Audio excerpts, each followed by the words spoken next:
कर्म फल सबको मिलता है।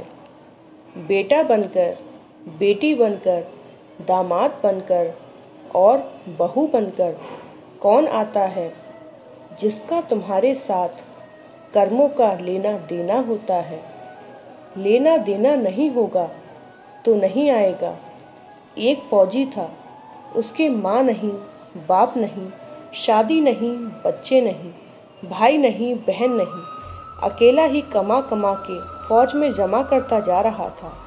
तो थोड़े दिन में एक सेठ जी जो फौज में माल सप्लाई करते थे, उनसे उसका परिचय हो गया और दोस्ती हो गई। सेठ जी ने कहा, जो तुम्हारे पास पैसा है वो उतने के उतने ही पड़ा है, तुम मुझे दे दो, मैं कारोबार में लगा दूंगा तो पैसे से पैसा बढ़ जाएगा, इसीलिए तुम दे दो।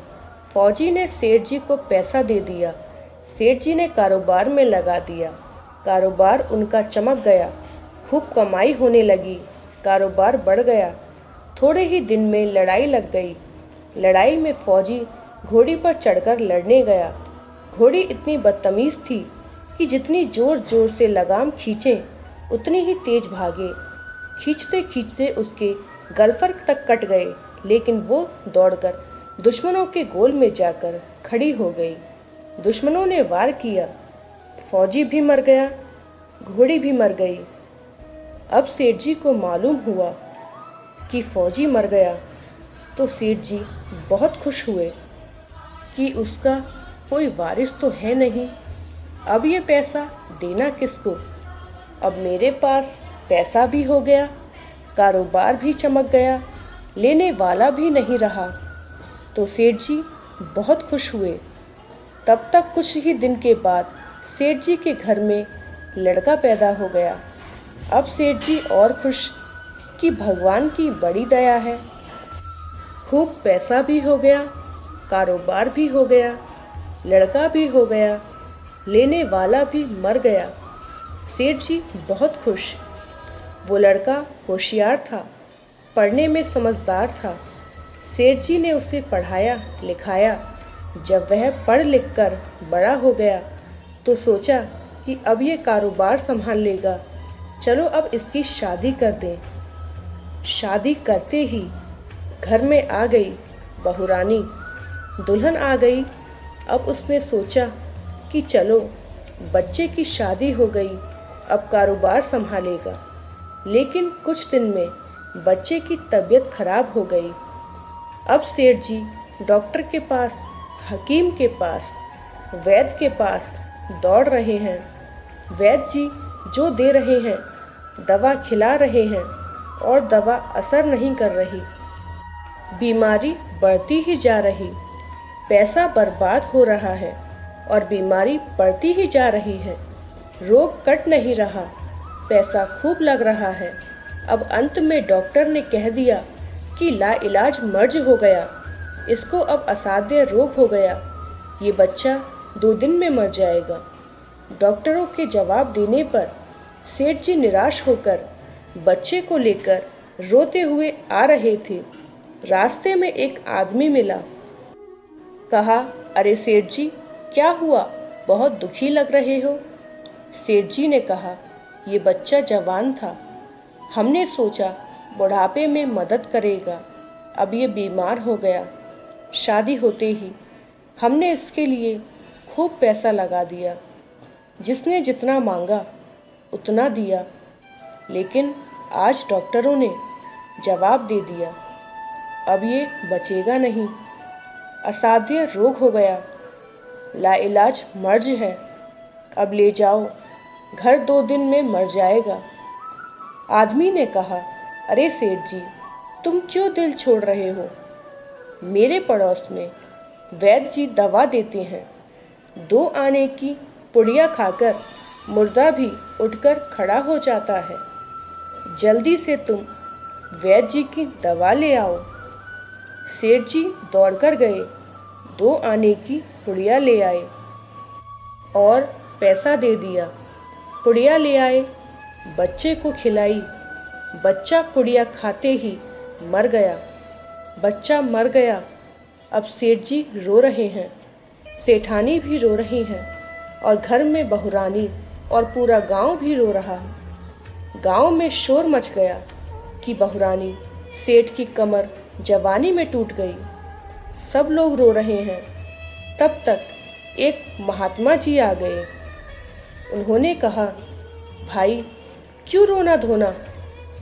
लोग बोले, इस सेठ का एक ही जवान लड़का था, वो भी मर गया, इसीलिए सब लोग रो रहे हैं, सब दुखी हो रहे हैं। महात्मा बोले, सेठ जी रोना क्यों? सेठ, महाराज, जिसका जवान बेटा मर जाए वो रोएगा नहीं तो क्या करेगा? महात्मा, तो आपको क्यों रोना? सेठ, मेरा बेटा मरा तो और किसको रोना? महात्मा, और उस दिन तो आप बड़े खुश थे। सेठ, किस दिन? महात्मा, फौजी ने जिस दिन पैसा दिया था। सेठ, हाँ, कारोबार के लिए पैसा मिला था तो खुशी तो थी। महात्मा, और उस दिन तो आपकी खुशी का ठिकाना ही नहीं था। सेठ, किस दिन? महात्मा, अरे जिस दिन फौजी मर गया। सोचा कि अब तो पैसा भी नहीं देना पड़ेगा, माल बहुत हो गया, कारोबार खूब चमक गया, अब देना भी नहीं पड़ेगा, बहुत खुश थे। सेठ, हाँ महाराज, खुश तो था। महात्मा, और उस दिन तो आपकी खुशी का ठिकाना ही ना था, पता नहीं कितनी मिठाइयाँ बट गईं।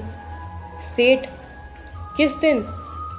महात्मा, अरे जिस दिन लड़का पैदा हुआ था। सेठ, महाराज, लड़का पैदा होता है तो सब खुश होते हैं, मैं भी खुश हो गया तो क्या बात?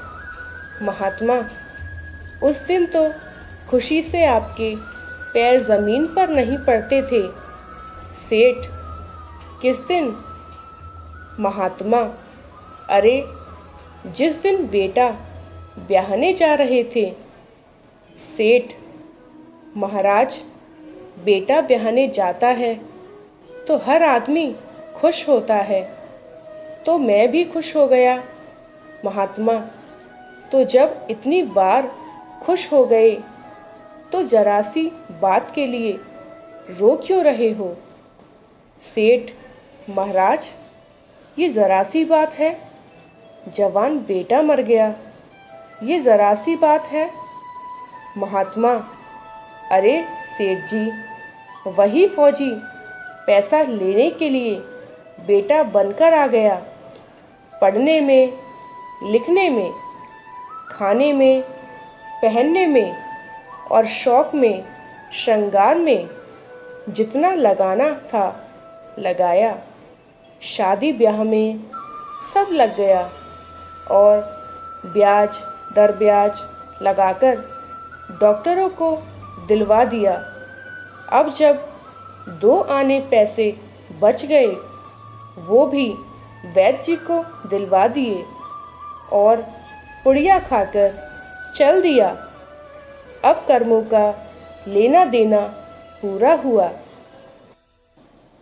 सेठ जी ने कहा, हमारे साथ तो कर्मों का लेन देन था, चलो हमारे साथ तो जो हुआ सो हुआ। लेकिन वो जवान बहुरानी घर में रो रही है, जवानी में उसको धोखा देकर विधवा बनाकर चला गया। उसका क्या जुर्म था कि उसके साथ ऐसा गुनाह किया? महात्मा बोले, यह वही घोड़ी है जिसने जवानी में उसको धोखा दिया, इसने भी जवानी में उसको धोखा दे दिया।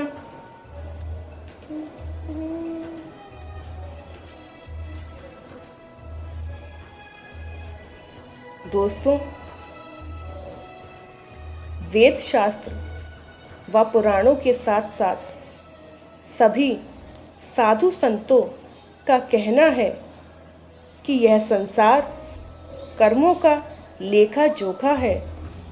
इसमें जो जीव चैतन्य है वो समझदारी से भवसागर पार हो जाएगा। तो दोस्तों, आज के लिए इस वीडियो में बस इतना ही। उम्मीद करते हैं आपको ये वीडियो पसंद आई होगी। यदि वीडियो पसंद आई हो तो वीडियो को लाइक करें, शेयर करें, कमेंट करके अपनी राय बताएं और यदि अभी तक चैनल सब्सक्राइब नहीं किया है तो चैनल को सब्सक्राइब कर लें। आपका बहुत बहुत धन्यवाद।